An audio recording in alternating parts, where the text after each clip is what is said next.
আসসালামু আলাইকুম। আজকে আমি ডিমের সফলি অমলেট তৈরি করে দেখাবো। এটি একটি জাপানি খাবার। প্রথমে দুটা ডিম ভেঙে নিব। ডিমের সাদা অংশ থেকে কুসুম আলাদা করে নিব। ডিমের কুসুম দুটি আমি এখন হ্যান্ড উইক্স দিয়ে ফেটিয়ে নিব।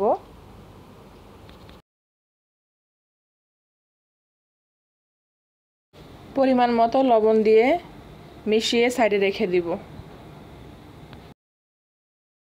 এবার ডিমের সাদা অংশকে ফোম করে নিতে হবে। 5 মিনিট উইক্স করে 1 টেবিল চামচ চিনি দিয়ে দিব। চিনিটা আপনারা কম বেশি নিতে পারেন। হ্যান্ড উইক্স দিয়ে বিট করতে একটু সময় লাগবে। আপনারা চাইলে ইলেকট্রিক বিটার দিয়েও ফোমটা করে নিতে পারেন। ডিমের সাদা অংশটা ফোমিয়ে হয়ে আসলে কুসুমটা আমি দিয়ে মিশিয়ে নিব। চুলায় প্যান বসিয়ে আমি তেল ব্রাশ করে নিব। আপনারা চাইলে এখানে বাটারও ব্যবহার করতে পারেন।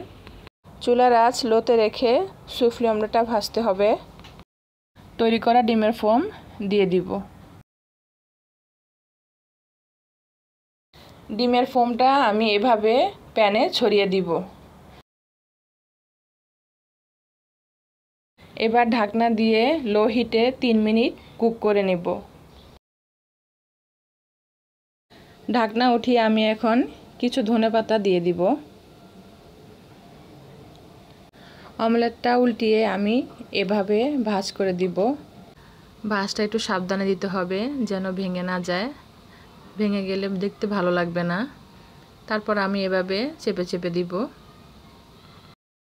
ব্যাস তৈরি হয়ে গেল আমার সফলি ডিমের অমলেট বা ফ্লাফি ডিমের অমলেট, যেটাই বলুন। কিছু ধনেপাতা দিয়ে গার্নিশ করে নিব।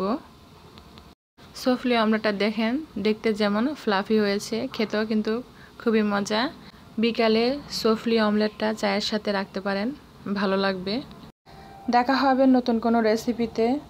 আজকের জন্য আল্লাহ হাফেজ।